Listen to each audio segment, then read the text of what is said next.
విమర్శించాలనుకున్నప్పుడు అమ్మ అన్న కూడా బూత్ లెక్కనే వినబడుతుంది కొందరికి. ఇప్పుడు కాంగ్రెస్ గవర్నమెంట్ ఏం పని చేసినా ప్రతిపక్ష పోలు గట్లనే మీనింగ్ తీసుకుంటున్నారు అని అంటుర్రు కాంగ్రెస్ వాళ్ళు.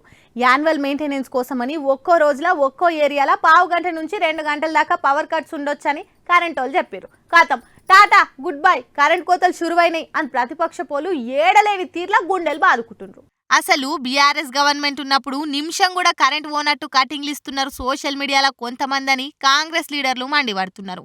పట్నంలో చిన్నగా గాలివానొస్తే కథం దీనమంతా కరెంట్ కోతలు పెట్టిన రోజులున్నాయి. అంతెందుకు, అప్పట్ల మంత్రి ఉన్నప్పుడు కేటీఆర్ కూడా గిదే మాట అన్నాడు.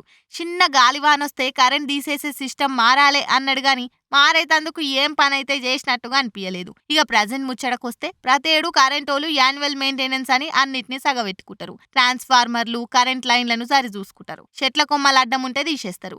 ఇది ఏండ్ల సంధి జరుగుతున్న పనే. అయితే ఎప్పుడో నవంబర్లని చేయాల్సిండే, కానీ ఎలక్షన్లు ఉన్నాయని జనవరికి వాయిదేసిండ్రు. అది కరెంట్ వాళ్ళు నిత్యం చేసే పనేనాయే.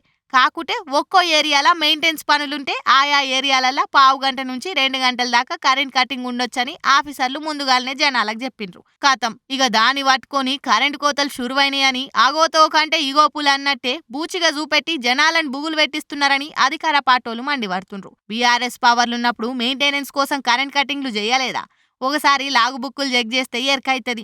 లేకుంటే ఐటీ పితామహుడు కేటీఆర్ కొత్త సాఫ్ట్వేర్ కనిపెట్టి కరెంట్ ఉండగానే షాక్ రాకుండా పనిచేసేటట్టు ఏమన్నా ఏర్పాటు చేసిండో మాకు తెలియదని సురుకులు అంటిస్తున్నారా అధికార పార్టీలు. మరి చూడాలి ఈ కరెంట్ పంచాది ఏడు దాకా పోతుందో.